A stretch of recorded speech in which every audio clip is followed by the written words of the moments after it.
يا رسول الله يا حبيب الله يا رسول الله يا حبيب الله يا نبي الله محمد يا رسول الله محمد. Assalamu alaikum wa rahmatullahi wa barakatuh. Бүгінгі қасиетті жұма баршамызға мүбарак болсын. Шәуәл айының тұтылып жатқан оразалар қабыл болсын. Рамазан айынан кейінгі іле-шала Шәуәл айының 6 күндік оразасы, жалпы нәпіл оразалар қабыл болсын. Осындай бір рухани жаңару айынан кейін бірден босаспай барлығымызға пайдалы болған, бұл дүниеміз үшін де ақыретіміз үшін де пайдалы болған. Жалпы имамдар қауымы қай жерде қандай бір ұстаз болса, қай жерде қандай бір дәріс оқушы болса, соның өзімен жүз көрісуге және сол кісінің ғылым білімінен тәлім алуға асығып тұратындығы анық. Мен жалпы осы қала бас имамдарымен, ұстаздарымен, найыптарын осы біздің қазіргі дін саласында қызмет етіп отқан имамдар деп түсінеміз, білеміз. Соның нәтижесінде Аллаға шүкіршілік, осы бүгінгі күні Алла қаласа 3 күндік семинарымызды жүргізуші Ризабек Батталұлы, бұл азаматымызды барлықтарымыз жақсы білеміз. Дүние жүзіне Атайгілі Әл-Азғар университетінің толық курсын тамамдап, хадис бөлімін бітіріп, және соның ішінде қазіргі ел ішіндегі көп проблемалар туындатып отқан ақида мәселесінде оған толықтай бір кітабы жарық көріп, оны барша мұсылман қауымы, имамдар да оны күнделікті пайдаланып, оны іске асырып келген жағдайымыз бар. Алла разы болсын. Осы Ризабек бауырымыз жалпы ілім мен білім жолында 3 күн өзінің уақытысын бөліп, өзінің программасына, жалпы жоспарына осы ақида сабақтарын өткізуді біздерге өзінің ризашылығын беріп, бүгін міне Алланың қалауымен сол алғашқы дәріс басталғалы тұр. Жалпы бұл ақида мәселесі барлықтарымызға ол бір таңсық, бір ғылым білім емес. Бұл мәселеге байланысты осы уақытқа дейін 1 айлық курсымызда да, апталық курстарымызда да, сонау Сансызбай Шоқанов бауырымыз бастаған ағамыз Ерсін Әміре секілді өзіміздің әріптестеріміз бұған байланысты да бірнеше өзінің ойларын жалпы ортаға салып, ақида мәселесінде қазіргі күнделікті актуалды проблема болған мәселелерде де біраз өзінің біліміне сәйкес өзімізге қажетті білімді алған жағдайлар болды. Алла разы болсын. Міне соның нәтижесінде қазіргі кезде түрлі осы ақида мәселесіндегі түсініспеушіліктерге біздердің имамдар жерлерде өзінің қажетті жауабын беріп жүр. Дегенмен де тағы да бір қырынан осы бір мәселеге тоқталған жөн. Сондықтан асыл уақыттарыңызды бөліп келгендеріңізге Алла разы болсын. Еңбектеріңіз жансын. Қарқандай да жағдайда болмасын, осы бүгінгі ахуалымызға өзінің уақытысын бөліп, осындай бір Алла разышылығы үшін үміттеніп келген Ризабек бауырымызға Алла разы болсын. Құрметті Ризабек Батталұлы, міне Алла қаласа осы алдыңыздағы біздің Шымқаламыздың бас имамдары, найыптары, ұстаздар бар. Жалпы біз оған шектеу жасаған жоқпыз. Барынша қатысуға үндедік. Енді сауапты иншаллах Аллах баршаларымызға нәсіп етсін. Осы бауырымыздың да көрген қазіргі оқыған өзінің ақида саласындағы, басқа да ғылым саласындағы, хадис саласындағы өзінің білімін иншалла біздермен бөліседі деген ойдамыз. Алла разы болсын. Қанатыңыз талмасын. Жалпы Құран аятында айтылған астағфируллах робби шрах ли содри ва яссир ли амри вахлул уқдатан мин лисани яфқаху қаули. Алла сол әрбір ісіңізді, сөзіңізді жеңілдігінен беріп, осы біздің имамдар қауымына сондай бір әсерлі, түсінікті болуын Алла нәсіп етсін. Онда рұқсат сізге. Ya Rasulallah Ya Habiballah Ya Rasulallah Ya Habiballah Ya Nabiyallah Muhammad Ya Rasulallah Muhammad. Bismillahirrahmanirrahim. Elhamdülillahi Rabbil alemin. Esselatu vesselamu ala Resulillah وعلى آله وصحبه أجمعين ومن والاه. Құрметті әріптестер, халықтың қалаулыларысыздар ғой сіздер. Халыққа иман жол көрсететін. Ал егер біз сол өзіміздің ұстанған жолды, бағытты анық білмейтін болсақ, онда бізге ергендер қандай күй кешетіндігін ойлануымыз керек. Халыққа жол болып жүрген біздер егер осы шынайы ақиқат, шынайы ақиданы ашып білмесек, онда біз өзімізді де басқан да орға шығамыз. Енді бұл жалпы ақида мәселесі сіздерге таңсық емес, алып жатсыздар, жалпы бұл өте нәзік мәселе. Қазір мен сіздерге біраз схеманы бұл жерде сызып көрсетемін, жалпы түсінікті болу үшін. Сондықтан фиқ, фурух дейді ғой оны, ол кешірімді нәрсе. Намазды қате оқып қойсаңыз діннен шығып қалмайсыз. Дәретті қате алып қойсаңыз діннен шығып қалмайсыз. Оразаны байқамай ашып қойсаңыз, жауып қойсаңыз адам діннен шығып қалмайды. Ал бірақ ақиданың қатерлігі сонда, бұл адамды дінге кіргізіп шығарып жібереді. Мысалы біреу ойласа, Алла тұрады екен, отырады екен десе, болды, кетті ол адам. Өйткені Алла тағала ондай нәрсемен сипатталмайды. Сондықтан да Құранның алғашқы аяты иқра болды, оны білесіздер. Сондықтан иншалла біздерге түсінбеген сұрақтарыңызды сұрайсыздар. Арасында біз иншалла, бұл өте нәзік ілім сондықтан бұған өте ден қою керек, және негізгі мәселені түсіну керек. Сіздерге бұл мәселеде сұрап келеді, жан-жақты жауап берулеріңіз үшін.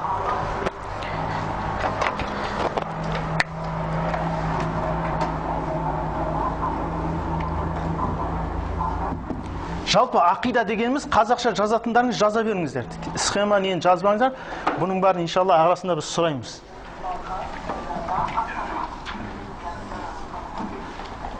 Ақидада екі мәселе бар.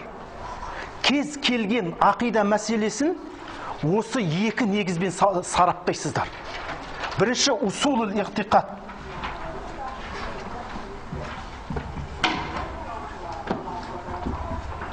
Екінші фуруғул иғтиқад.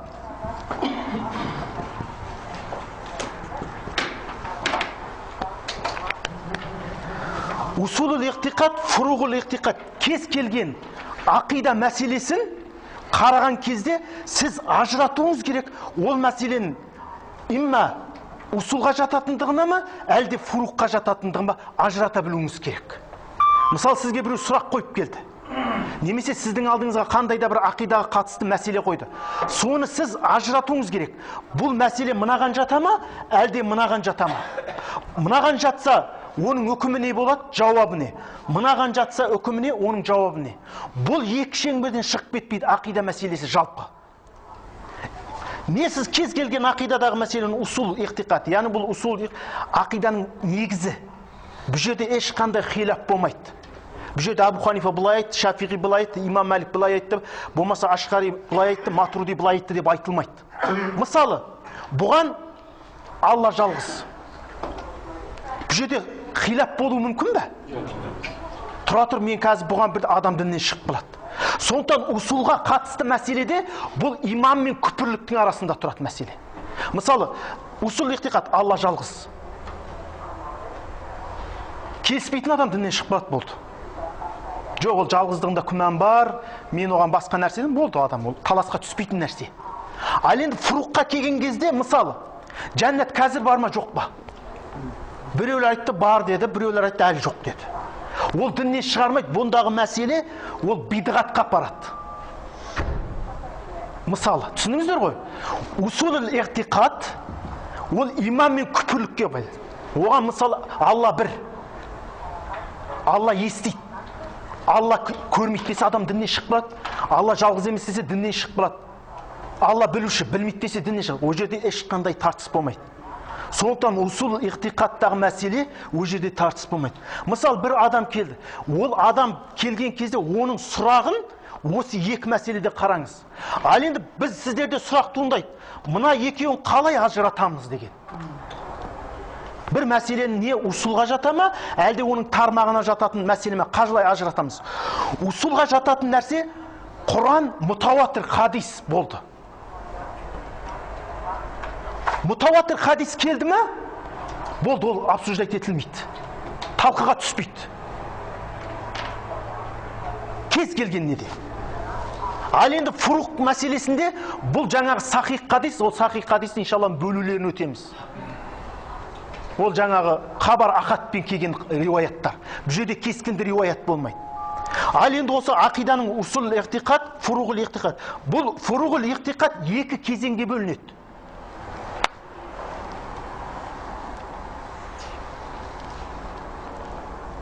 Салаф және халаф.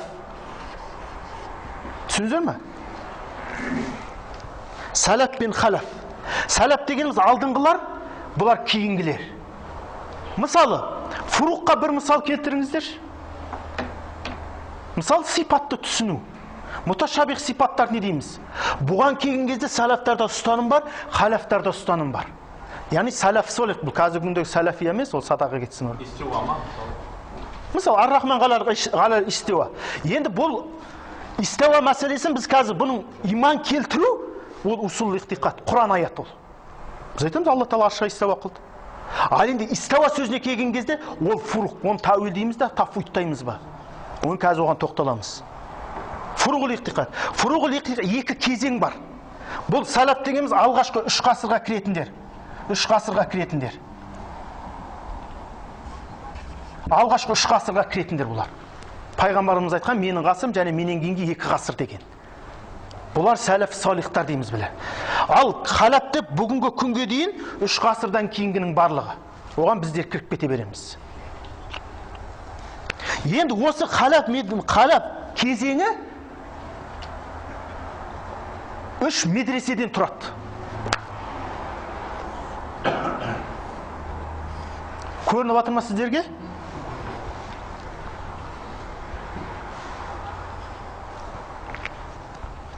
Үш медреседен тұр. Бірінші әхлі ән-нақл деген.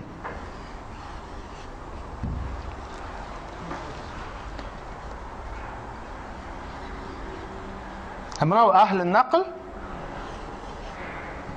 уәл ақл. Мынау әхлі тасауф.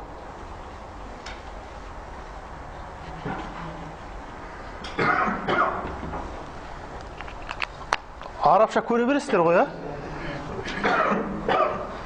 Бұл халафты біз 3 медресеге бөлеміз. Бірінші әхлі нақл. Бұлар жаңағы тек Құран хадиске сүйенетін мұхаддис медреселер. Олардың ұстаны бар, ол әхлі нақл деген Құран хадистен ол. Бұларды ойлап қалмаңыздар. Бұлар Құран хадиспен жүретіп. Жоқ, олар емес. Бұл жаңа имам Бухари, имам Шафиғи, Ахмад ибн Хамбалдардың медресесі. Әхлі нақл уәл ғақл бұл екіге бөлінеді. Әл-Ашағира, Әл-Матрудия.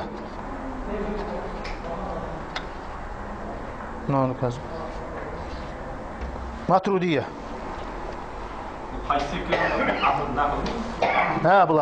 Бұлар Құранды да және ақылды да істететіндер. Түсіндіңіздер ғой? Бұл екі медресеге бөлінеді. Әл-Ашағира уәл Матрудия. Насал көтерейін бе, көрініп жатыр ма?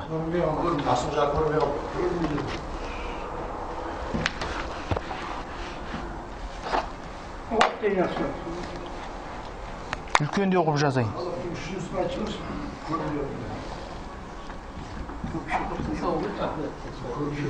Нақл вәл ақл Аш'ария мен Матридия. Ақл.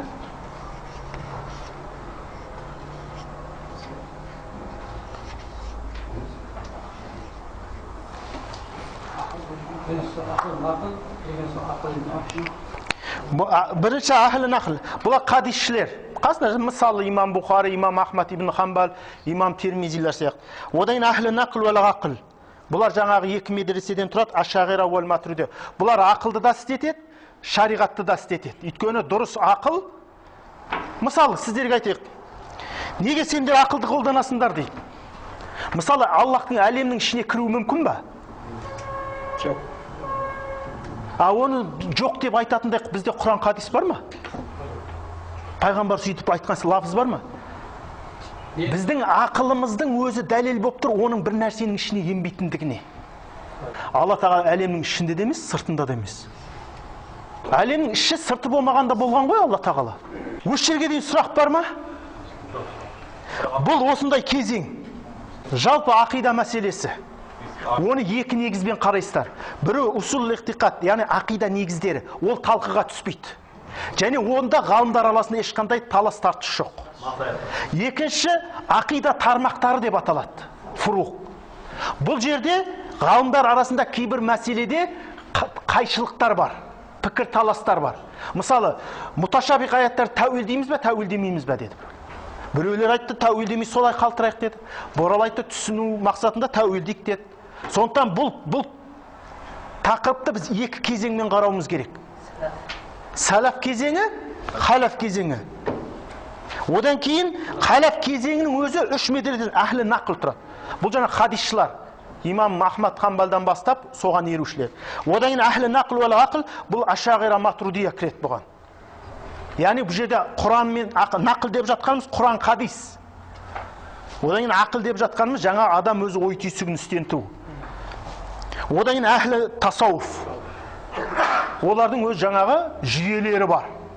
Жаңағы мынау, бұлар әхлі тасауф, мыналар. Мына екеуін мойындайды. Түсіндіңіздер ме?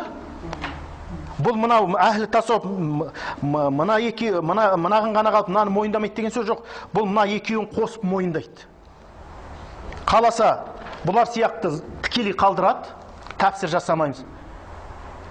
Мағына бермейміз деген сияқты. Немесе жаңаға мына екі медреселің негізін алып, ақыл нақылмен, ол кейбір жаңағы муташабих аяттар мен хадистерге астарлап мағына береміз деген сияқты. Енді бұл жалпы ұғымда әхлі нақылдың бәрі бірдей сол қалпында қалдырып кетті деп те айта алмаймыз. Мысалы, Ахмад ибн Хамбал болсын, имам Бухари болсын, бұлардан жаңағы кейбір муташабих аяттарды тәуілдеп түсінген негіз бар. Түсіндіңіздер ме? Бұл жалпы ақиданың ұғымы. Қалай талданып көрсететін, бұны сізде санаға түйіп алу керек. Кез келген мәселе, егер ол фуруққа жататын болса, сол мәселеге матруди не деді? Фуруққа жататын болса, егер ашқари болсаңыз, ашқари не деді деп ізденесіз сіз. А сіз матруди болсаңыз, фуруқтағы мәселе, жәннат қазір бар ма, жоқ па? Муташабих аятты астарлаймыз ба, астарламаймыз ба? Сіз матрудисіз ба, матруди не деді, соны қарайсыз. Және соның имамдарының ұстанымы. Астарлау неге сөйледі? Тәуил жасауды ол жаңағы пайғамбарымыз, одан пайғамбарымыздың үлкен сахабалары, және табиғин үлкен ғұламалардың негіздері бар. Мысалы, ең алғаш тәуил қалай болды? Анау ақ жіп қара жіптен айырылғанға дейін деген аят бар, білесіздер. Ана сахаба жастығының астына ақ жіп пен қара жіпті байлады да қоқып қойды, екеуі бір-бірінен қашан ажырағанға дейін деді. Пайғамбар мырс етіп күліп жіберді, істеген ісінің дұрыс еместігін. Ол жердегі мақсаты деді ақ жіп пен қара жіп, таңның ағаруы мен күннің қараюы. Түсіндіңіздер ме? Бұл пайғамбарымыздың жасағандығы. Одан Ибн Аббас, тәржіманул Құран. Және пайғамбарымыз не деп дұға қылды Ибн Аббасқа? Аллахума фақиқу фиддин ва аллиму тәуил. Иншалла біз кейін тоқталамыз, тәуил мен тафсирдің айырмашылығы бар ма, жоқ па? Және бар деген ғалымдар кімдер? Тафсир мен тәуилдің арасында фарқы жоқ деген ғалымдар кімдер? Сәләфтардың үш ғасырдағы өмір сүрген адамдардың сөздері құжат бола береді ғой? Құжат болады, онсыз қандай бізде негіз бар? Ал енді ол тәуилдің өзі, ол Құранда бірнеше жерде тәуил сөзінің өзі бірнеше мағынада істетіліп келген. Өйткені Құран араб тілінде түскен. Сондықтан оған араб тілінің барлық қолданысында түсінеміз біз Құранды. Құран деген ол балаға, риторика өте терең, шешендік өнер. Сондықтан ол жаңа әдебиеті терең адам түсінеді Құранды. Мысалы, араб балағасын еткен жаңа. Өйткені білесіздер, Құран келген кезде араб әлемі не істеп тұрды? Әдебиет шегіне жетіп дамып тұрған еді. Сондықтан Құранның бір мұғжизасы жаңағы әдебиеті дамып тұрған арабтардың аузына құм құю болған еді. Сонда ол не бір менмін деген ақын әдебиетші не деді? Естіген, бұл адамның сөзі емес деді. Өйткені оның құрылымынан ақ, сөздің қойылу құрылымынан ақ, олар бұны адамның сөзі емес екенін. Өйткені ол сөздің қалай құрылатынды маман жақсы біледі ғой. Өз сөз құрасын қарады, Құранды қарады. Мына адам сөз емес деді. Өйткені өзі әлсіздік танып тұр. Көрдіңіздер ме? Бұл кестені былай миларыңызға түйіп алыңыздар. Екі мәселе бар. Фуруғ, усул. Усулды ол тартыс жоқ. Талқыға түспейді ол жерде. Ол мәселе қандай? Құран және мутаватир хадис. Ал енді екінші фуруғул иқтиқат бар. Ол ақида тармақтары. Бұл жерде ғалымдардың арасында не бар? Тартыс болғанда өзара иштихаттар бар. Біреуміз былай, мысалы, таразы. Қиямет күнде таразы болады деді. Ал енді таразының болатындығына сену, ол усул иқтиқатқа жатады. Ал енді таразы қандай болады? Ол жерде ғалымдардың арасында не бар? Жәннаттың барлығына сену усул иқтиқат болады. Ал енді ол қазір бар ма жоқ па? Ол фуруғул иқтиқатқа жатады.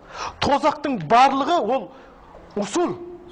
Біреу тозақ бар ма екен жоқ па діннен шығып қалады. Өйткені нас бар онда, Құран бар, мутаватир. Ал енді ол қазір әлі жаратылған жоқ, оған әлі ешкім кірген жоқ, кірді ме? Мысалы, Адам алейхиссаламның өмір сүрген жәннаты Хауа екеуінің ағаштан жеме деген. Қияметте кіретін, біз кіретін жәннаттар ма Алла нәсіп етсе, әлде ол жәннат емес пе? Ол жерде қаншама хилаптар бар. Ал егер ол қиямет күнде адамдар кіретін жәннат болса, ол жерде күнә жасалмайды деген аят бар. Адам алейхиссалам ол жерде жаңа қателік жасап қойды. Қалай деген сияқты тұжырымдамалар бар. Оның бар ақида тармағына кетеді. Түсіндіңіздер ме? Осы нәрсені түсініп алу керек. Егер осы нәрсені түсініп алсаңыздар, сіз кез келген ақида мәселесін разбирать ете аласыз талдап. Тұрады, бұл сұрақ негізі, мысалы, таразы қиямет күнде, есеп қисап, адамның амал дәптерінің берілуі. Ол мутаватир, Құранмен келген нәрсе. Адам күмәнданса діннен шықпа. Ал енді оның түрі қандай болады, парақпен бола ма, әлде бір жай нәрсе ме? Бұлай көрсетіле ме, ол фуруғына жатады ақидан. Мысалы, кімдер не деді? Ахлу сунна уал жама, мутазиласы болсын, басқасы болсын, бітті олар не деді? Ақиретте таразы бар деді, өйткенде Құранда тұр. Ал енді ол таразыға келген кезде, ол ахлу сунна не деді? Қисси таразы деді. Кәдімгідей екі табағы бар таразы деді. Ал мутазила айтты, жоқ деді. Ал енді сол мутазила таразының кейпін қандай болатындығын жоққа шығарғандығы үшін мутазиланы діннен шығарып тастамайсыздар. Өйткені ол таразының болатындығын мен мойындап тұр. Бірақ сол таразының қандай болатындығында ол өзінің уәжін айтып тұр да. Түсіндіңіздер ме? Сондықтан фуруғул иқтиқат пен усул иқтиқатты біз ажыратуымыз керек. Енді осы фуруғул иқтиқатқа жататын мәселелердің бірі бұл муташабих сипаттарды түсіну. Фуруққа жатады оны түсінуі. Жаңағы оны салафтар тафуид қыламыз деді, халафтар тәуил жасасақ та болады деді. Түсініп отырсыздар ма? Ал енді бірақ Алла тағаланың есім сипаттарына иман келтіру ешкім айта алмайды истауа қылмады деп. Алланың ят сипаты жоқ деп ешкім айта алмайды. Алланың айын көз сипаты жоқ деп ешкім айта алмайды. Сондықтан сіздер бұл мәселені түсініп алыңыздар. Мысалы, бауырларымыз айтады, Алланың қолы бар дейді. Бірақ біздікі сияқты емес дейді. Бұл дұрыс па, бұрыс па? Айтады, мен ұқсат тұрған жоқпын ғой дейді. Ал енді біз айтамыз, біз Аллахтың қол сипаты бар дейміз, біз қолы бар демейміз. Аллахтың есту, көру сияқты, оның қол, жүз сипаты бар деп айтамыз. Сіздер жақсылап түсініп алыңыздар. Біз қолы бар, көзі бар, жүзі бар демейміз. Біз уәж, ят сипаты бар деп айтамыз. Түсініңіздер ме? Сипатты жоққа шығармайды. Сипатты жоққа шығаруға болмайды. Ол муътазила, кейбір муғаттила топтардың түсінігі. Түсініп отырсыздар ма? Алланың қолы бар деп болмайды, қол сипаты бар деп айтады. Егер оны сіз арабша білмейтін адамға түсіндіру мақсатында, егер арабша білетін адам болса, мысалы, Алланың Құранда қалай келгенде ят сипаты бар деп айтамыз. Ал яттың мағынасы не? Аллаға тапсырамыз. Мысал, сіздерге мұндай мысал келтіремін. Аллаху мәсәлу ағла дейді. Алла тағала мысалға келтірілмейді. Бізді мысалдан ұлық нәрсе ол. Мысал, сіздер мына сөзіме мән беріңіздер. Не түсінесіздер? Мен айтсам, Бағдаулет имам естиді десем, не түсінесіздер? Мен құлағы бар дегем жоқ. Естиді дедім. Құлағымен естуін түсінеміз. Ал енді мен айтсам, сіздер мына екі сөзді айтам, сіздер содан түсінесіздер. Мысалы, қазір мен айтам. Бағдаулет естиді, Бағдаулеттің қолы бар десем, не түсінесіздер? Көз алдында құлақ бар, қол елестейді. Мен естиді деген кезде мен құлақты айтқан жоқпын, құлақтың сипатын айттым. Есту қабілетін. Түсіндіңіздер ме? Ал мен Бағдәулеттің қолы бар деген кезде қолдың сипатын айтқан жоқпын, қолдың өзін айттым. Түсіндіңіздер ме? Сондықтан да имам Абу Ханифа рахимахулла өзінің фиқул акбарында былай дейді: Алла тағала естиді, біздің естуіміз сияқты емес. Алла тағала көреді, біздің көруіміз сияқты емес. Алла тағала біледі, Алланың білуі біздікі сияқты емес. Алла тағала құдіретті, біздің құдіретіміз сияқты емес деп келеді да, жаңағы яд, қол, жүз деген сөзге келгенде, бұл Құранда айтылғандай оның сипаты деп тоқталады. Соған иман келтіреміз. Көрдіңіздер ме? Неге ол жерде имам Абу Ханифа айтпады, бауырларымыз айтқандай? Алла тағаланың қолы бар, біздің қолымыз сияқты емес, көзі бар, біздің көзіміз сияқты емес деген. Түсініп отырсыңдар ма? Сондықтан біз Аллахтың яд сипаты барына иман келтіреміз. Құранды жоққа шығаруға болмайды. Аллахтың истауа сипатын иман келтіреміз. Ал енді оның мағынасы не десе, не тафуид қылып Алла біледі деп тоқталамыз, немесе араб тілінде ол кейбір сөздерді астарлы түнде былай түсіндіреміз деп түсінеміз. Мысалы, айтам, көз ашық адам екен деймін. Бұны тікелей түсінуге болады. Астарлы ұғымда түсінуге болады. Тікелей түсінсеңіз, таңертең кешке дейін көз жұма ашық жүреді деп түсінесіз. Ал енді астарлы түсінетін болсаңыз, оқыған сауатты азамат екен деп ұғасыздар. Мысалы айтады, аға қол ашық азамат екен дейді. Қол ашық деген кезде таңертең кешке дейін бүйтіп жүрмейді ғой. Жомарт, береген. Мысалы, араб тілінде де сондай сөздер бар. Сол Құранда келген. Түсіндіңіздер ме? Құранда келген. Ол пайғамбардың хадистерінде де келген. Мысалы, пайғамбар айтады, инна садақату тақағу каффир рахман дейді. Садақа Алланың алақанына түседі дейді, тікелей аударса. Сонда сіз бір адам мешітке келді да садақаны анау жәшікке сабатқан кезде сіз айтасыз ба, ол Алланың алақанына түсіп жатыр деп? Жоқ, ол жерде мағына не? Яғни сіз кедейге берген садақаңыз, ол Алла тағалаға берген деген сөз. Мысалы айтады, имам Муслимде мынадай хадис: я ибн адам маритту дейді, фәләм тағудни дейді. Хадис құдыси. Айтады, адам баласы дейді, мен ауырдым дейді, неге маған келмедің дейді. Ал енді біз бауырларымыздың жаңағы уахабия, салафияның ұстанымымен айтатын болсақ, олардың теориясына салатын болсақ, Алла тағала ауырады, бірақ біздікі сияқты емес деп айтқан болуымыз керек еді. Құранда айтады, насуллаха фанасияхум дейді. Олар мүшриктер, кәпірлер бұл дүниеде Аллахты ұмытты. Тікелей аударсақ, Алла тағала оларды ақыретте ұмытады. Бірақ Алла тағаланың ұмытуы біздікі сияқты емес деп айтқан болуымыз керек еді. Бұлай оларды айта алмайды. Өйткені ұмыту, ауру деген бұл нұқсандықты білдіретін нәрсе.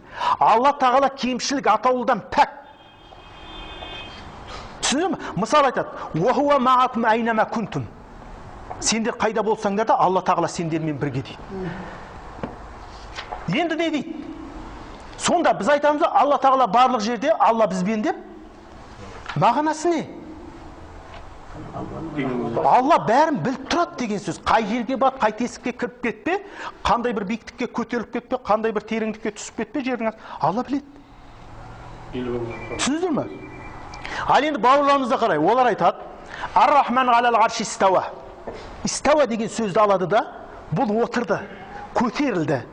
Сөйтеді айтады, Алла тағала аспан мен жерді жаратты да, 7-ші күні көтерілді дейді, аршының үстіне дейді.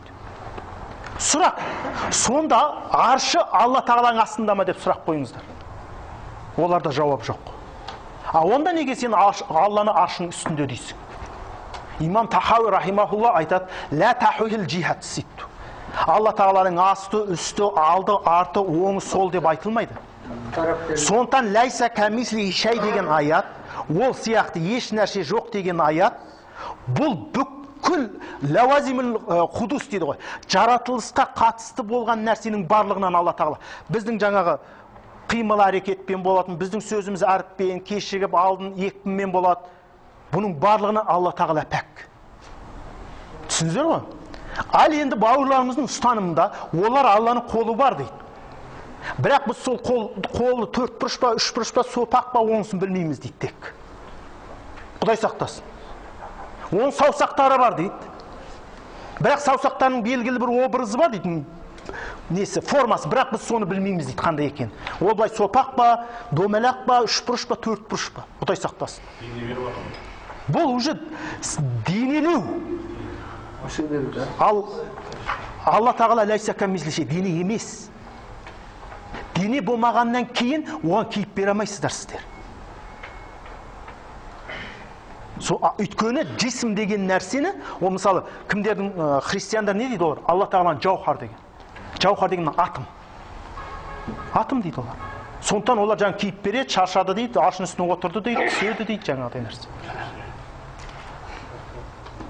Түсінікті ме? Енді муташаби аятты түсінудегі негізгі қазіргі актуальный тема ғой мысалы. Муташаби аятты түсінудегі екі жол бар. Тарих дейік, фахм әл-муташаби. Мұна муташаби деген сөздің өзі мағынасы ұқсас деген сөз. Егер жалпы сіздердің араларыңызда біз муташабих аят хадистер десек сіздердің барлықтарыңызға түсінікті. Ал енді жалпы халыққа ғавам дейміз ғой, жаңа келген кезде біз бұны не деп айтамыз? Муташабих десек олар түсінбейді. Мағынасы ашық емес, немесе мағынасы ұқсастықты білдірген аяттар деген сөз. Мысалы Алла тағала білет, имам Бағдаулет те білет. Ұқсатасыз ба сіз бұл жерде? Ұқсастық жоқ. Түсіндіңіз ме? Ал енді біз Алла тағаланың қандай да бір сифатын қамтып түсінуіміз, оны қамтыдық деген сөз емес. Өйткені Алла тағаланы ешкім қамтай алмайды. Біз білеміз, естиді. Біз білеміз, көреді. Бірақ оның хақиқатын білмейміз біз.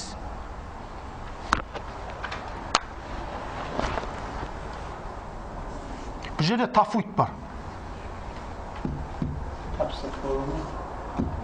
Екінші тауил бар.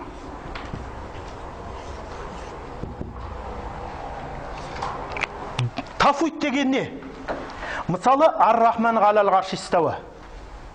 Рахман, Алла тағала, аршқа истауа. Истауа деген мағынасы не? Мағынасын Алла біледі. Ол жерде мағына бар. Алла мағынасын нәрсені айтпайды. Енді мағынасы не десе, тафуид қыламыз. Тафуид мағынасын Алла біледі дейміз. Бұл салаф салихтардың ұстанымы. Тафуид. Ядуллаху фауқа айдихим. Алланың яды олардың қолдарынан үстем. Мағынасы не? Яд деген осы жерде. Тафуид қыламыз, Алла біледі. Бірақ ядты біз Алланың сипаты дейміз. Енді осы арада айтып кететін нәрсе бар. Біз муташаби аяттарды түсінгенде оның мағынасын тафуид қыламыз. Истауаның мағынасы не? Алла біледі. Уачхтың мағынасы не? Алла біледі. Айынның мағынасы не? Алла біледі. Яттың мағынасы не? Алла біледі. Ақиқатында Алла білуші. Ал енді бауырларымыз не дейді? Бауырларымызда тафуидл кайфия. Олар жаңағы бұл жерде мағынасы анық дейді, оның отырды дейді. Мағынасы анық дейді, Рахман аршыға отырды дейді. Бірақ сіз қалай отырғандығын образын білмейміз дейді. Сондықтан бізде тафуидл мағына болса, тафуид екі түрлі болады. Тафуидл мағына деңіздер.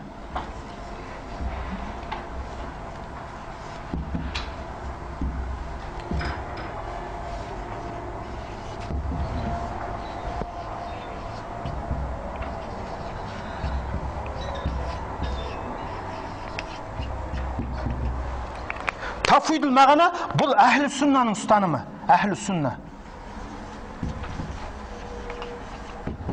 Мына тафуидл кайфия әл-уахабия деңіз. Бұл уахабилардың ұстанымы. Бұлар не дейді? Ар-Рахман ғалал ғарши истауа мағынасы анық дейді. Мағынасы отырды дейді, немесе көтерілді. Бірақ оның қалай көтеріліп отырғандығын, образ формасын олар білмейміз дейді. Бірақ әхлі сүннаның ұстанымы имамдарымыз олай деген жоқ. Олар айтты, мағынаны тафуид қыламыз деді. Тауил.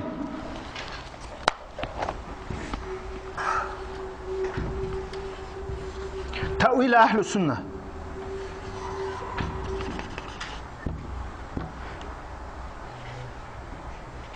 Sözde kayfiyet menşunda ve lafınları da var mı? Тауил әхлі бида. Адасқандардікі мынау, адасқандар. Әхлі бидақ деп қойсаңыз. Тәуил деген не? Тәуил деген әхлі сүннаның ұстанымында тәуил жасаған кезде сипатты бекітіп, иман келтіргеннен кейін барып, ықтимал түрде астарлап түсіну деген сөз. Мысалы, ядуллаха фауқа айдихим деген сөздегі құдратулла, Алланың құдіреті олардың күш қуаттарынан үстем деген мағынада. Осы аяттағы яд сөзіне құдра деген мағына берді. Қандай түрде? Ықтимал түрде. 100% ол сөз, яд деген сөздің мағына құдра деген жоқ. Сондықтан сізде жазып қойсаңыздар болады. Әхлі сүнна уәл жамаға ұқсас ұғымдағы аяттарды тәуил жасаған кезде ықтимал түрде алады деп қоясыздар. Ол жерде кесіп ешкім айта алмайды. Именно мін жерде құдра деп. Сондықтан олар не деді? Сондықтан әхлі сүннаның тәуилі қандай? Бірінші Алланың яд қол сипаты бар дейміз. Содан кейін барып оны астарлы ұғымда түсінеміз. Ал енді Муътазила, Қадария. Жаңағы бұған біздегі жаңағы Фиқул Акбардағы дәлелді келтіреді. Мысалы айтады, Фиқул Акбарда Абу Ханифа айтады, біз Қадария мен Муътазила сияқты Алланың яд сипатын, құдіреті, нығметі деп айтпаймыз дейді. Өйткені лианна фихи ифталы сипат деген. Имам Абу Ханифа айтады, өйткені ол жерде сипатты жоққа шығару бар дейді. Ал енді әхлі сүнна, әл ашағира, уәл матуридия сипатты жоққа шығара ма? Жоқ. Жоққа шығарасыздар ма сипатты? Онда имам сөзі кімге дәлел болып жатыр? Муътазилаға. Муътазила айтады, Алланың яд қол сипаты жоқ дейді, айын сипаты жоқ дейді.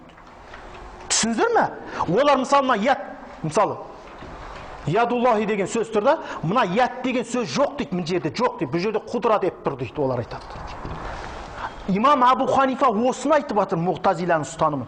Лианна фихи ибтал сипат деп. Олар ғибараны тексті толық түсінбегендіктен имамның бір сөзін алып бізге дәлел қылып ұстағылар келеді. Шынайы ханафи болсаңдар, неге Фиқул Акбардағы имам Абу Ханифа сөзін ұстамайсың? Сол кезде, бауырым, ол жерде сен оқыш тексті. Ол жерде сипатты жоққа шығару бар дейді. Ал енді Ашағира мен Матуридияның яд сипаты жоқ, айын сипаты жоқ деген естідіңіздер ме? Біз дәріс өткенде, діни басқармадан адамдар келіп дәріс өткен кезде сіздерге айтты ма? Яд деген сипат жоқ, истава деген сипат жоқ, айын деген сипат жоқ деп. Жоқ. Онда имамның сөзі кімге дәлел болып жатыр? Муътазилаға. Өйткені біз асылы сипатты бекітеміз. Алланың яд сипаты бар дейміз. Бірақ ықтимал түрде оны тәуелдейміз. Оны тәуелдегі мақсат не? Жалпы ғавамға түсінікті болу үшін ғана. Мысалы, жаңағы біздің қазақ тілде мысалы айтады, Алланың арқасында өмір сүріп отырмын дейді. Одан ешбір қазақ түсінбейді ғой, Алланың арқасы бар екен, соның үстіне шығып алған екен деп. Төбе шаш тік тұрды дейді.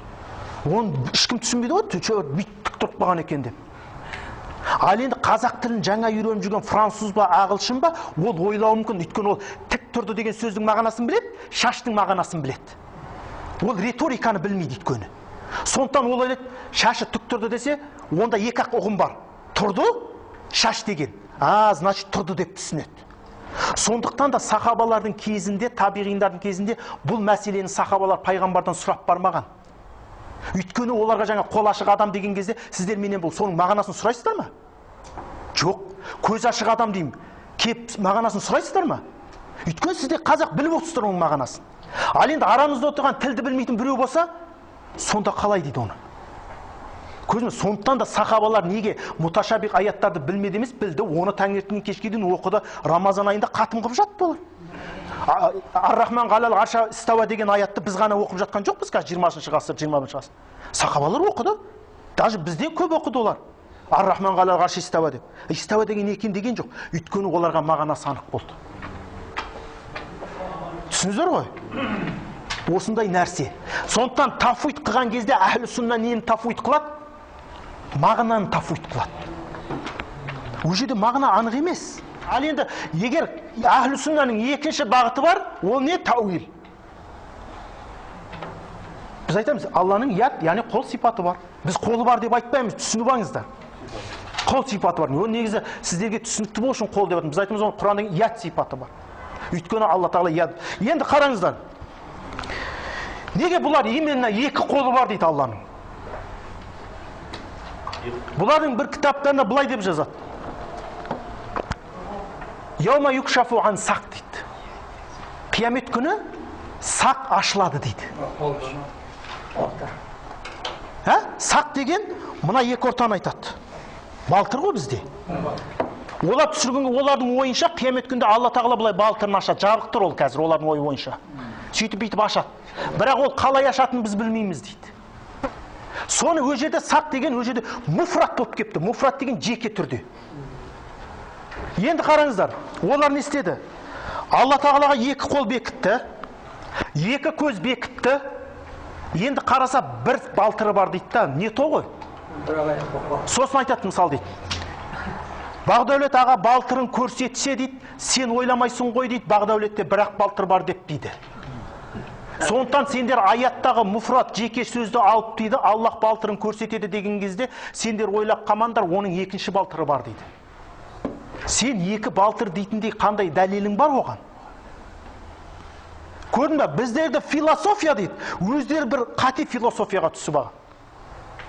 Мысалы айтады, сен біреудің балтыры десең дейді, саған ой келмейді ғой дейді да, онда бірақ балтыр бар деп, онда екі балтыр деген сөз. Міне қараңыздар, кім Алла Құдайды неге ұқсатып атқанда. Құранда ядуллах деп муфрат сиғасында келеді. Бәл ядаху мабсутатан халақту биядая екілік сиғасында келеді. Уассама банайнаха би айдин деп жам сиғасында келеді көп. Енді сіз неге именно екеуді алады олар? Алланың бір қолы деп келді, Алланың екі қолы деп келді, Алланың қолдары деп келді. Неге онда біз аятты тікелей түсінетін болсақ, Алланың қолдары бар, немесе бір қолы бар деп айтпаймыз? Неге олар именно екі қолы бар деп айтады? Құдай сақтасын. Түсінігіндегі нәрсеге нұқсан. Олар айтады, аятта тұр ғой дейді. Аятта тұрса бір қол деп тұр ғой. Аятта тұрса көп қол деп тұр. Онда Алланың көп қолы бар деп айтады. Жоқ, екеу дейді. Міне, егер Құранды зақри түсін. Мысалы, Құранда илахун фиссама, о илахун фил арт дейді. Не түсінесіздер? Аспанда бір құдай, жерде бір құдай деген сөз шығады. Сонда екі құдай бар деп сенеміз бе біз? Аяттың мағынасы ол аспан мен жердің құдай деген сөз. Илахун фиссама, аспанда бір құдай.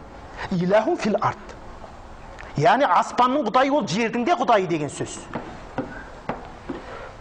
Түсініздер ме? Сондықтан ол хадис аяттарды тікелей қалай келді, солай түсінеміз дегеннің өзі бәрі далбаса оның ба. Ал Құранның аяттарына ешқашан қайшылық жоқ. Яхудтар айтады, бәл ядаху деген яхудтарға жауап келеді ғой. Яхудтар айтады, Алланың бір қолы жұмулы дейді. Тікелей аятты аударсаң. Қалатыл яхуду ядуллахи мағлула. Жеке сиғада келеді. Сонда олар айтады, ғуллат айдихим бәл ядаху мабсутатан. Екілік сиғасында келеді өзі.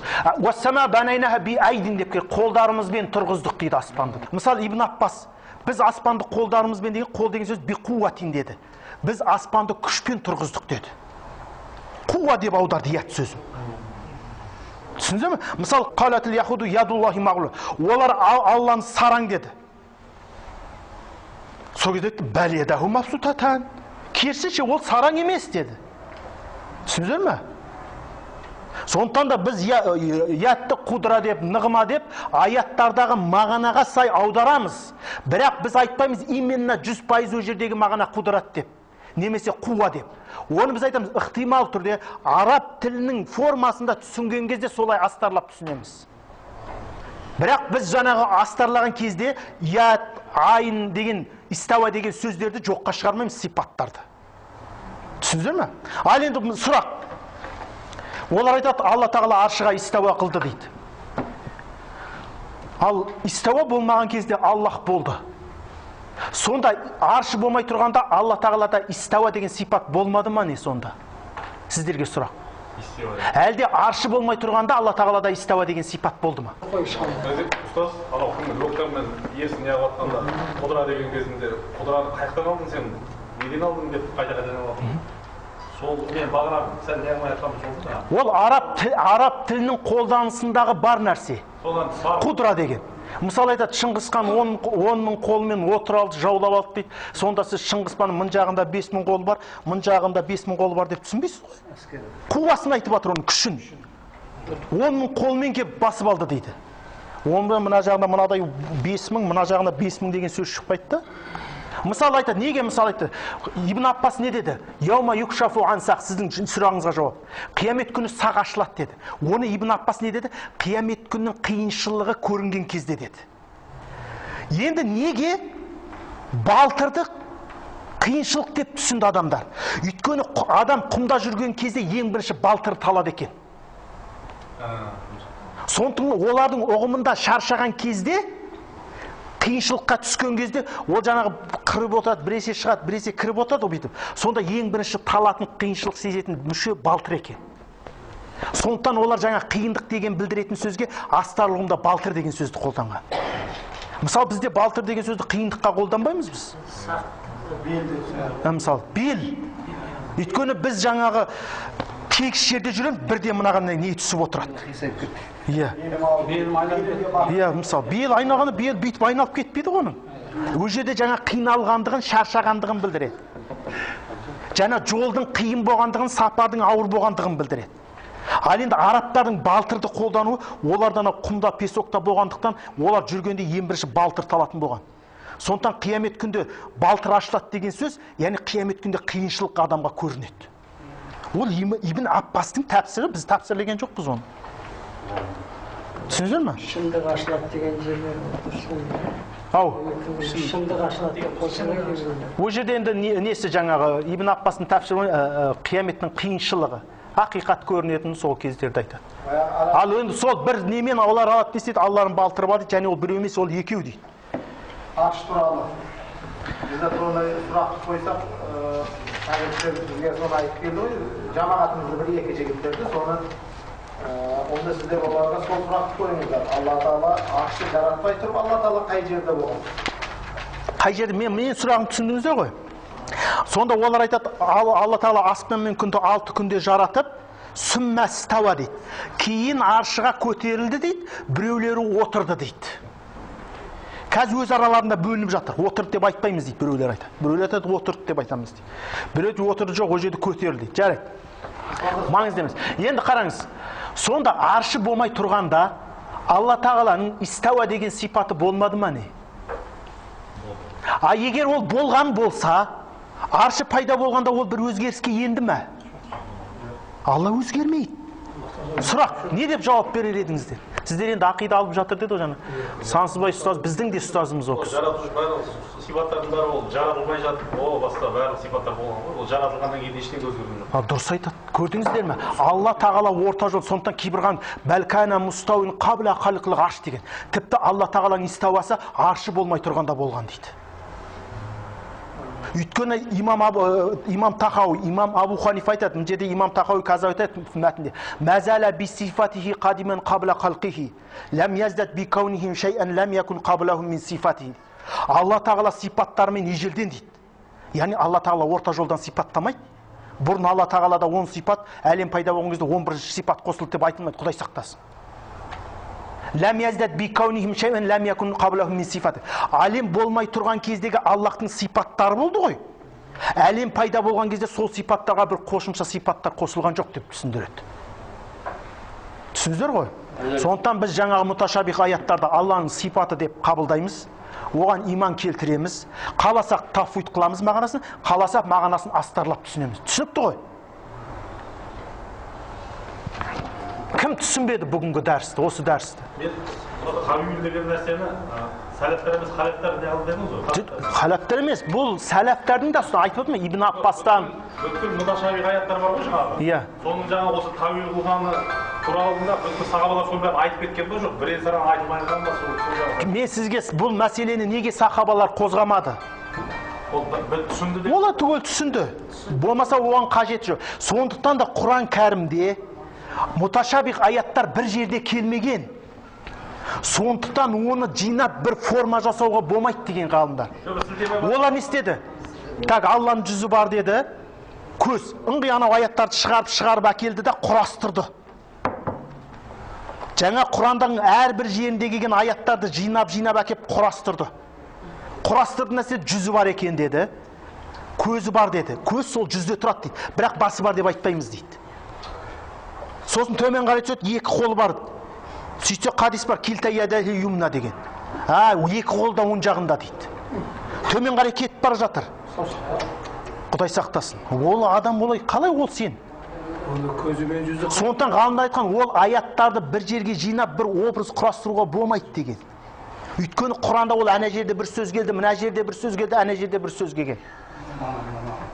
Сондықтан оны оқыған кезде сізге бір тәркип жасалмайды.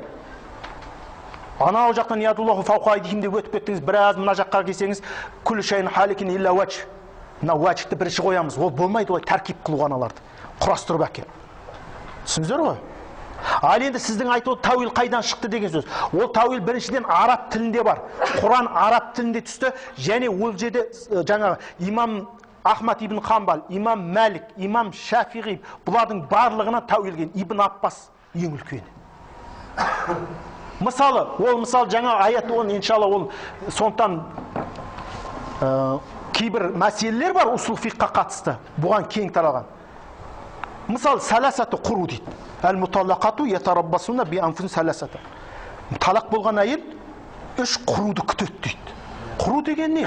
Араб тілінде ол тухурды да білдіреді, хайызды да білдіреді. Шафиғи тухур дегенін алды, Абу Ханифа хайыз дегенін алды. Тәуил бұл да.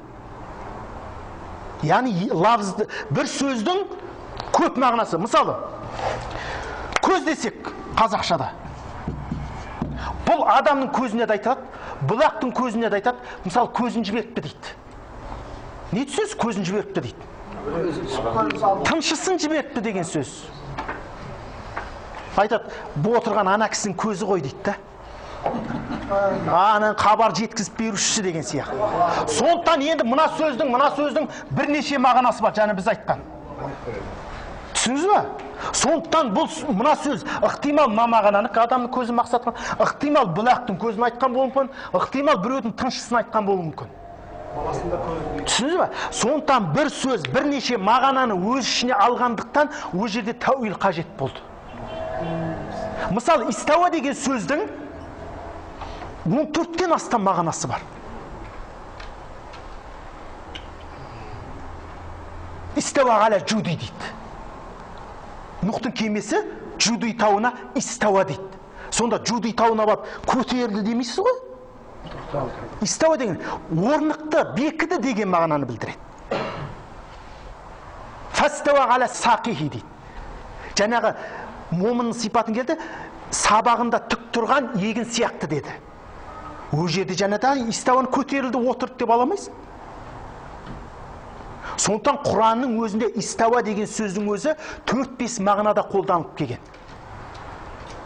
Ана жерде отырды, мына жерде басқа. Ол сөздің сияқыл кәлам дейді ғой. Сөз төркініне қарап шығарасыз. Сондықтан да сіздер Құранда ят деп келген, Құранда уачик деп келген деп айтуға болмайды. Қалай? Құранда ядуллаху фауқа айдихим деп келген, Құранда бәл ядаху мабсутатан деп келген. Аятты толық оқу керек, мағына қиылып қалмау үшін.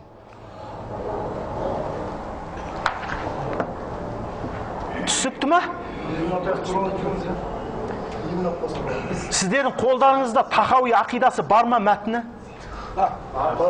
Имам Тахауи рахимахулла былай дейді. Бисмиллахир-рахманир-рахим. هذا ما رواه إمام أبو جعفر الطحاوي في ذكر بيان اعتقاد أهل السنة والجماعة على مذهب فقهاء ملة أبي حنيفة النعمان بن ثابت الكوفي وأبي يوسف يعقوب بن إبراهيم الأنصاري وأبي عبد الله محمد بن الحسن الشيباني رضوان الله عليهم أجمعين وما يعتقدون من أصول الدين ويدينون به لرب العالمين деп кіріспесін келтіреді. Бұл имам Абу Джафар Тахауидің риуаят қылып жатқан дейді. Имам Тахауи 3-ші шәләф салихтарға кіретін хижраның 3-ші 100 жылдығында өмір сүрген адам. 3-ші ғасырында. Салаф салих имамдар. Ал енді бұл кісі айтып жатыр, бұл кісі басында Шафиғи болған, кейін Ханафи мазхабына өткен. Ханафи мазхабында бұл кісінің біраз еңбектері бар. Мұхаддис болған, сиқа, сенімді деген деңгейге болған. Өте жоғары деген, хадис мамандарында. Осы кісі айтады, мынау имам Абу Джафар Тахауидің Ахлу сунна уал жамағаның ақидасын милләттің, үмметтің фақихтары болған 3 имамның негізінде баяндаймын деп жатыр. Енді осы сөзге тоқталайық. Неге имам Абу Жафар Тахауи мен ақиданы, Ахлу Сунна уал Жамағаның ақидасын үмметтің фақихтары болған Абу Ханифа, Абу Юсуф, Мұхаммедтердің мазхабына сай баяндаймын дейді. Сонда бұл үші имамда бөлек ақида болды ма деген сөз шығады. Жоқ. А онда неге имам Тахауи айтып жатыр? Мен ақиданы қазір осы үш имамның негізінде баяндаймын дейді. Яғни бұл деген сөз Ахлу Сунна уал Жамаға, соның ішіндегі бағана біз айтқан фуруғул ихтиқатта болған кейбір қилаф мәселелерге келген кездегі ойдың басымырақ жағын мен осы үш имамның ұстанымында берем деп жатыр. Сондықтан да имам Тахауи өзінің ақидасында имам Абу Ханифа сияқты имам көбеймейді, азаймайды дейді. Түсіндіңіздер ме? Сондықтан да жаңағы ғибараны түсінген кезде мен Ахлу Суннаның ақидасын баяндаймын дейді имам Тахауи. Сол ақиданы милләттің фақихтары болған үш имамның мазхабына қарай дейді. Яғни ол дегеніміз фуруғул иқтиқат тармақтарында болған кейбір хилаф мәселелердің жауабын осы үш имамның ойымен берем деген сөз. Бұл өзінің толық үш имамға берілгендігін және соның мазхабын ұстанғандығын көрсетеді. Екіншіден, хаза ма рауаху имам Абу Жафар фи зикри баян деп жатыр. Ахлу Сунна ақидасының баяны дейді. Баян дегеннен кейін талдау болмайды. Неге бұл сөзге тоқталып жатырмын бұл жерде? Зикри баян деген. Өйткені бауырларымыз ақида имам Тахауидің ақидасын алады да, имам Тахауи бұл жерде байқамай айтып қалды. Болмаса жалпылама түрде айта салды. Егер талдап айтатын болсақ, о кісі мына нәрсені айтқысы келді деп тапсыр жасап жатыр олар. Сол кезде біз айтамыз, бауырым, сен қалай имам Абу Жафар Тахауи бұл кітабында ақиданы жалпылама түрде терең ашпады деп айтасың, егер о кісі бұл терең ашық баяны деп жатса. Сондықтан да бұл имам Тахауидің мәтініндегі хаза ма рауаху имам Абу Жафар Тахауи фи зикри баян деген сөзде үлкен мән жатыр. Баян дегеннен кейін талдау болмайды. Яғни бұл Ахлу Сунна уал Жамаға ақидасының толық ашықталған түрі. Одан кейін сен келіп алып өз ойыңмен тәуил жасауға болмайды ол кітапты. Одан кейін имам бұл бірінші болды ма, екіншіден имам фуқаха милла деді. Имам Абу Жафар Тахауи үш имамға тағдил беріп жатыр. Үмметтің фақихтары деген. Үмметте үш-ақ фақих өткен жоқ. Ондаған, мыңдаған фақих өтті. Бірақ бұл имам Абу Жафар Тахауидің үш имамға беріп жатқан бағасы. Имам Тахауи үш имамды Абу Ханифаны фуқаха милла, фақих милла, үмметтің фақихы деп жатыр. Ал кеше келген Насруддин Албани Абу Ханифа дағиб дейді. Сіздер енді Албанидің сөзін аласыздар ма, имам Тахауидің сөзін аласыздар ма? Әлбетте имам Тахауидің сөзін. Имам Тахауидей адам, мұхаддис, фақих. Бұл кісінің Мағанил Асар деген кітабы бар. Яғни хадистердің мағынасы деген. Бұл кітаптай әлі кітап жоқ. Неге? Бұл кітапта бір хадис 18 жолымен келген. Ол кісінің хадисте өте деңгейін жоғарылығын білді. Ол жай адам емес, Албанидей. Кітап мактабада отырып, кітаптарды көшіріп жазып берген сияқты. Бір хадисті 18 жолына дейін келтірген. Зехін қандай болған? Память қандай болған олар? Ілім деген. Сол адам имам Абу Ханифаны, Абу Юсуфтар не деп жатыр? Үмметтің фақихтары деп жатыр. Жоғары баға беріп жатыр. Ал кеше келген Албанилар не дейді? Ол қателескен, ол дағиб. Сөйтсе бір хадисін көрдім жаңа. Хадис риуаят етіп жатыр. Хадисте жаңағы сахаби тұр, табиғи тұр, Абу Ханифа тұр, тағы бір адам. Хадистің иснаты жақсы, илля Абу Ханифа дағиб, фақадисун дағиб дейді. Хадисте тұрған адамдардың барлығы жақсы, Абу Ханифадан басқа, Абу Ханифа әлсіз, сондықтан хадис әлсіз деп баға беріп қойғанда. Сондықтан имам Тахауидің мәтініндегі баян деген сөзге мән беріңіздер. Бірінші баян деген сөзге тоқталдық, екінші өжеде фуқаха милла деген сөзге тоқталдық. Бұл имам Абу Жафар Тахауидің Абу Ханифаға берген бағасы. Одан кейін фуруғул иқтиқат имам Тахауидің ақидасы фуруғул иқтиқаттағы хилап мәселелер бар ғой, соны осы үш имамның ұстанымында берген. Бұл өзінің ханафи екендігін дәлелдейді. Ома яқтақидуна мин усули дин. Одан кейін бұл кісі усулу дин деген, дін негіздері деген терминді қолданды. Сондықтан бұл оқып атқан пәніміз таухид ілімі, ақида ілімі, дін негіздері ілімі, кәләм ілімі деп аталады. Ал имам Абу Ханифа бұны фиқул акбар деген, түсініктердің ұлығы деген. Өйткені ақиданы түсінбесе, ол бәрі бекер, Құдай сақтасын. Мысалы, бір адам жүрсе, Құдайдың екі қолы бар, екеуіңді оң жағында, сол екі қолында 5 саусағы бар деп табынып жатыр біреулер қазір. Сондықтан Құдайды жаратылысқа бір нәрсеге ұқсатушылар, олар Құдайға емес, өздерінің ақылдарындағы суреттеп алған құбыжыққа табынып жатыр дейді ғалымдар айтады. Мысалы, сіз екі қолы бар, жүзі бар, жүзінде екі көзі бар, екі балтыры бар, екі табаны бар, екі қол бар, екеуіңді оң жағында бар, Құдай деп таныған, соған табынып атқандар бар ма? Сіздердің араларыңызда. Құдайды солай табынатындарыңыз бар ма? Құдай сақтасын, уалғиязу билла. Сондықтан Жахмияның негізін салушы Жахми ибн Сафуан деген кісі айтқан ғой, уалғиязу билла, мен Алланың сақалы мен әуретінен басқа жердің барлығына дәлел алып келем деген. Сақалы мен әуреті барлығына дәлел алып келем, қалған құлағы, мұрны, аузы, көзі барын дәлел алып келем деген. Сондықтан Алланың қолы бар, біздің қолымыз сияқты, көзі бар, біздің көзіміз сияқты деп айтқан олар. Олар айтқан, Алла тағала аспан әлемінде отырады, түннің 1/3 бөлігінде неге түседі дейді.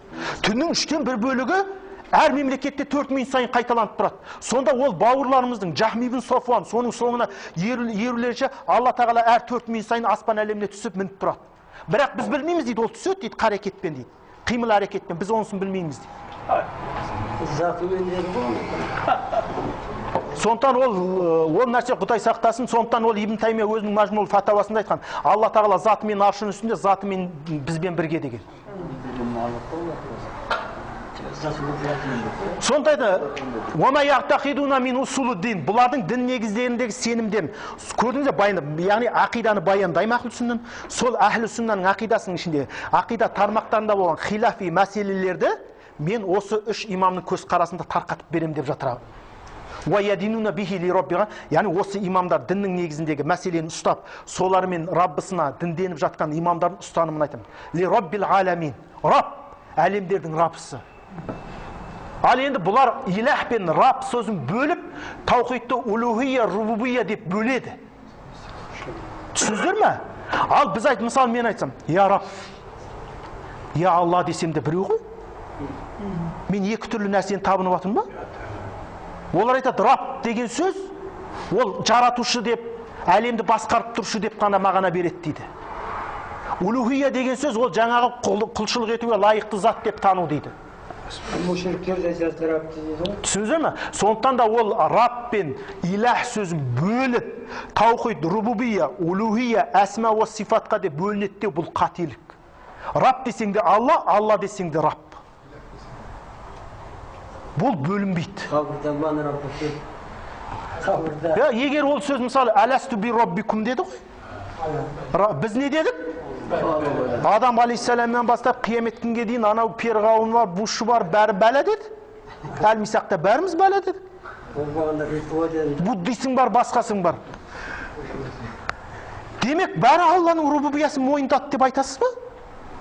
Қабірде айтып, мән Раббук дейді. Егер илах пен Рабб сөзі бөлек болған кезде дейді, ғалымдар айтады, әләсту би роббикум ва илахикум деп айтар еді дейді. Қабірде егер екеу бөлек, Раббың кім, илахың кім деп сұрар еді. Жоқ, екеу бір мағынаны білдіреді. Сондықтан біз Рабб пен илах сөзін бөліп, ақида 2-3-ке бөлінеді, 4-ке бөлінеді деп айтпаймыз. Субханакаллахумма бихамдик, ва нашхаду ан ла илаха илля ва настағфирука ва натуб илейк. Ертең ұзағырақ болады иншалла. Сондықтан жақсылап тыңайып келіңіздер.